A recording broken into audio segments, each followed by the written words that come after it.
exist. Banks are there because people don't want to carry all their money in their pockets, so a banker will take care of the money for you.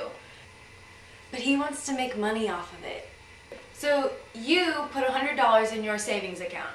Then the banker takes that money and loans it to your neighbor and charges them interest.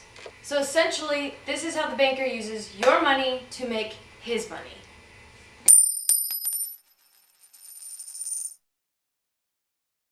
Federal Reserve is not federal or a reserve.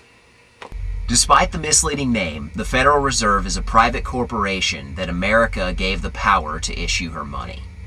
2 previous central banks had been eliminated because they concentrated too much power into the hands of a single institution. However, the Federal Reserve Act passed Congress on December 23, 1913.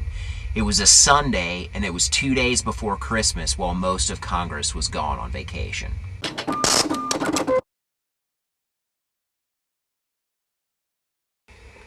Okay, if you look at $1, you'll see printed on it, "This note is legal tender for all debts, public and private."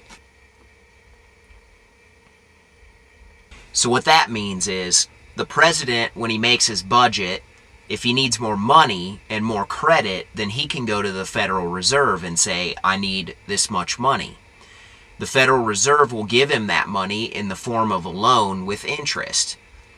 The president can get whatever he wants because the Federal Reserve knows that we're all good Americans and we'll pay back the loans with our taxes.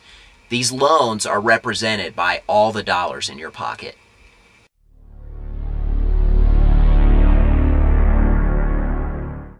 When the Federal Reserve prints more money, it devalues the dollar, rendering it useless. When the dollar falls, it causes hyperinflation, which means that basic needs are pretty much impossible to afford.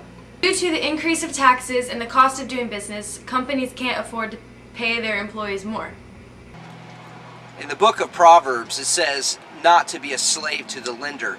In essence, Americans are becoming slaves to the lenders by taking out credit they can't afford, whether it's personally for a new television or the federal government to fight wars.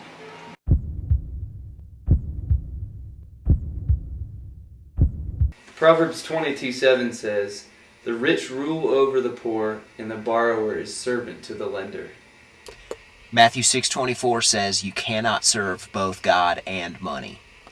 If we are servants to the lender, we cannot be servants of God, because God has called us to live within our means, and the Federal Reserve is based on the principle of debt. In fact, it is entirely fueled on the love of money.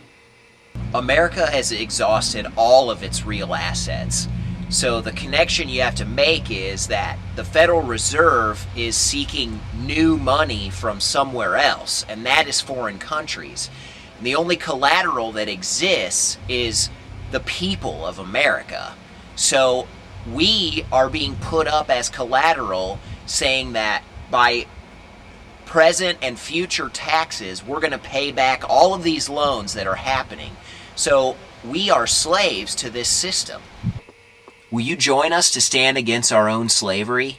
Come learn more on November 15th when CAAA screens a documentary all about the Federal Reserve. And then come with us on November 22nd.